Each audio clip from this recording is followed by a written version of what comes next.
Hello everyone, welcome back to the channel. आज की इस वीडियो में हम करने वाले हैं प्रॉब्लम्स ऑन एज। एज में जितने भी क्वेश्चंस आते हैं मैथ्स में कि वो एज किस तरीके से निकाली जाएगी, उसका एक ये बेसिक पार्ट है जो हम इस वीडियो में करने वाले हैं।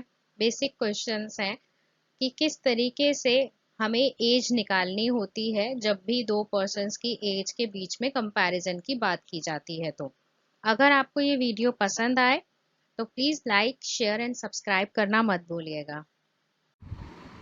Questions on age.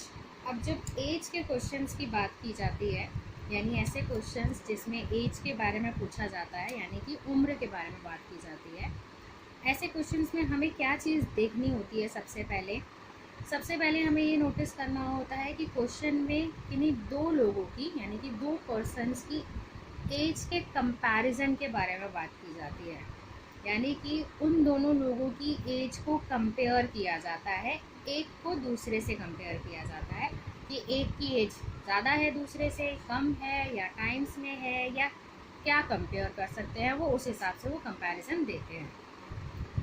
अब सबसे पहले हमें ये चीज़ देखनी होती है कि दो पर्सन्स की एज में कंपैरिजन होना चाहिए। सेकंड हमारा पॉइंट आता है, हमें ये देखना होता है कि जो कंपैरिजन हो रहा है एज का, वो किसकी एज का किससे कंपैरिजन हो रहा है। बिकॉज जिससे भी कंपैरिजन किया जाता है, हम उसकी एज को मानते हैं, लेट करते हैं वेरिएबल की फॉर्म में। अब वो हमें कैसे पता चलेगा, वो हम करेंगे एक एग्जाम्पल से, समझेंगे कि वो हमें कैसे पता चलेगा कि हमें किसकी एज को मानना है। जैसे ये क्वेश्चन है, Suman is 4 times old as his son. Suman जो है वो अपने सन से 4 टाइम्स ओल्ड है। इसका मतलब ये हुआ, जो कंपैरिजन हो रहा है वो सुमन और सन का हो रहा है, और जो कंपैरिजन किया जा रहा है वो सुमन की एज का कंपैरिजन किया जा रहा है सन की एज से। मतलब सुमन की एज बताई गई है 4 टाइम्स सन की एज की, जो कि हमारे पास नहीं है। अब अगर हमारे पास सन की एज नहीं है और सन की एज से कंपेयर किया गया है सुमन की एज को, तो हम क्या करेंगे, सन की एज को लेट करेंगे। Let son's age be x years. मतलब सन की एज हमारे पास नहीं थी और सन की एज से कंपेयर किया गया है सुमन की एज को, तो इसीलिए हमने सन की एज को एक्स मान लिया। अब जब सन की एज एक्स ईयर्स है तो सुमन की एज कितनी होगी? सुमन की एज होगी 4 times of son's age. 4 times son की एज है एक्स, यानी कि 4 इंटू एक्स ईयर्स, यानी कि 4x हो गई सुमन की एज। सबसे पहले हमारा ये काम था, हमें देखना था दोनों के बीच में कंपैरिजन क्या है। कंपैरिजन देखने के बाद हमें ये देखना था कि किसकी एज को लेट करने की ज़रूरत है, वो हमने कर लिया। देन हमने दोनों की एज वेरिएबल फॉर्म में लिख दी। नेक्स्ट है हमारा, if the sum of their ages is 60 years, find their age. अगर दोनों की एज का सम 60 ईयर्स है तो हमें दोनों की एज फाइंड करनी है। अगर मैं इन दोनों की एज का सम कर दूं, जो हमने यहाँ वेरिएबल फॉर्म में निकाली है, x प्लस 4x, तो वो इक्वल होगा 60 ईयर्स के, क्योंकि यहाँ क्वेश्चन में बोला गया है some of their ages is 60 years. दोनों की एज का सम 60 ईयर्स है, तो दोनों की एज को सम किया, ये हो गया 60 ईयर्स। अब हम इसे एक नॉर्मल इक्वेशन के साथ अकॉर्डिंग सॉल्व कर देंगे, यानी कि x प्लस 4x होता है 5x इज इक्वल टू 60। अब 5 और x जो है वो मल्टीप्लाई में है, x यहाँ रहेगा और 5 जो है वो डिवाइड में आ जाएगा, क्योंकि 5 और x मल्टीप्लाई में है। जब भी नंबर मल्टीप्लाई में होता है तो इक्वल तो उधर जाता है, तो डिवीजन में आ जाता है। अब हम इसे डिवाइड कर देंगे तो ये हो जाएगा 12, तो x हो गया 12 ईयर्स। अब x था क्या? x था सन की एज, तो इसका मतलब सन्स एज हो गई 12 ईयर्स। अब निकालनी है सुमन की एज, तो सुमन की एज क्या होगी? सुमन की एज थी 4 टाइम्स ऑफ x, यानी कि 4 टाइम्स ऑफ सन्स एज। सन की एज 12 है तो इसका मैं 4 टाइम्स कर दूंगी तो पता चल जाएगा सुमन की एज 48 ईयर्स है। इस तरीके से हमें कंपैरिजन देखते हुए इक्वेशंस बनानी होती हैं और इक्वेशन बना के हमें उसे सॉल्व कर देना होता है, तो हमारी एज जो है वो निकल जाती है। क्वेश्चन 2, एक क्वेश्चन और देख लेते हैं एज के ऊपर। ये क्वेश्चन थोड़ा डिफरेंट है उससे, क्योंकि ये एक ही स्टेप में नहीं सॉल्व होगा, इसका एक स्टेप और एक्स्ट्रा होगा, बिकॉज ये कुछ ईयर्स के बाद की भी बात की गई है। अब क्वेश्चन है क्या वो देखते हैं। A person's present age is 2/5 of the age of his mother.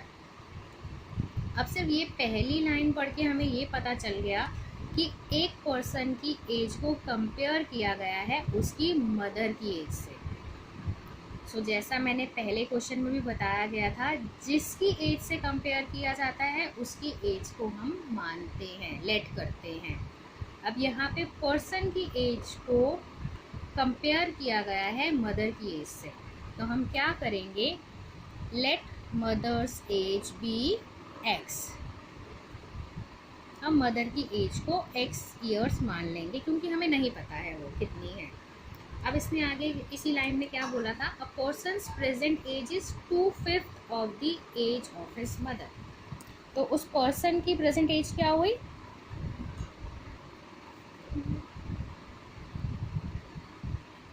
Person की प्रेजेंट एज हुई 2/5 ऑफ मदर्स एज, यानी कि 2/5 of means x, of means multiply x years, 2/5 x years, ये हो गई पर्सन की प्रेजेंट एज। और ये जो हमने लेट करी थी x ईयर, ये मदर की प्रेजेंट एज थी। ठीक है, अब इसने आगे जो कहा है वो क्या है, after 8 years he will be 1/2 of the age of his mother. अब यहाँ बात की गई है 8 साल के बाद, तो 8 साल के बाद तो दोनों की एज 8 ईयर्स प्लस हो जाएगी।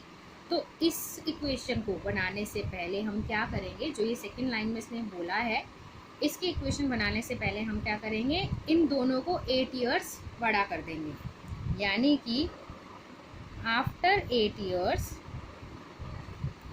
मदर्स एज क्या होगी, मदर्स एज 8 ईयर्स प्लस हो जाएगी, क्योंकि 8 साल अगर और बीतेंगे तो 8 साल तो एज बढ़ेगी, तो ये +8 हो जाएगा। अब अगर हम बात करें पर्सन की एज की, यानी कि इसका सन या सन था, हाँ, सन की एज क्या हो जाएगी, पर्सन एज क्या हो जाएगी आफ्टर 8 ईयर्स, ये एज है अभी उसकी प्रेजेंट में 2/5x। 8 साल के बाद की बात करेंगे तो 8 साल ऐड हो जाएगा इसके अंदर, तो ये हो गई इसकी 8 साल के बाद की एज।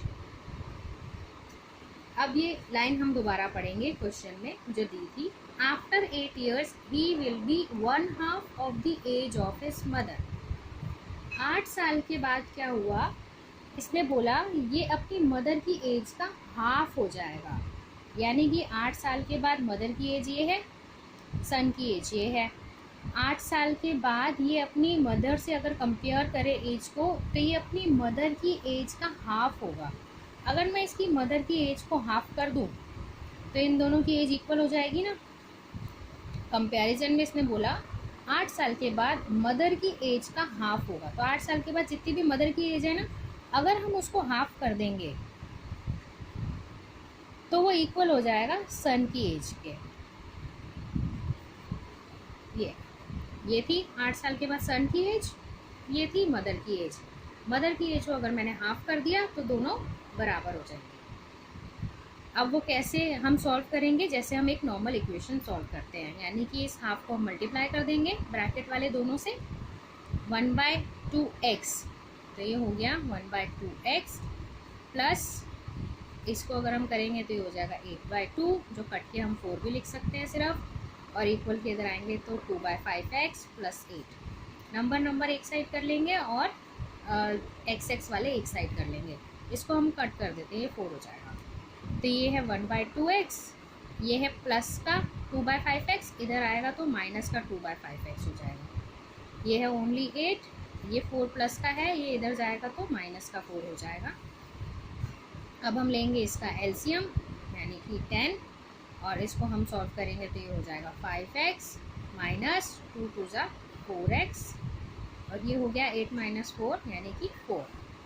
5 माइनस 4 हुआ x, ये हो गया बाय 10, ये हो गया इक्वल 4।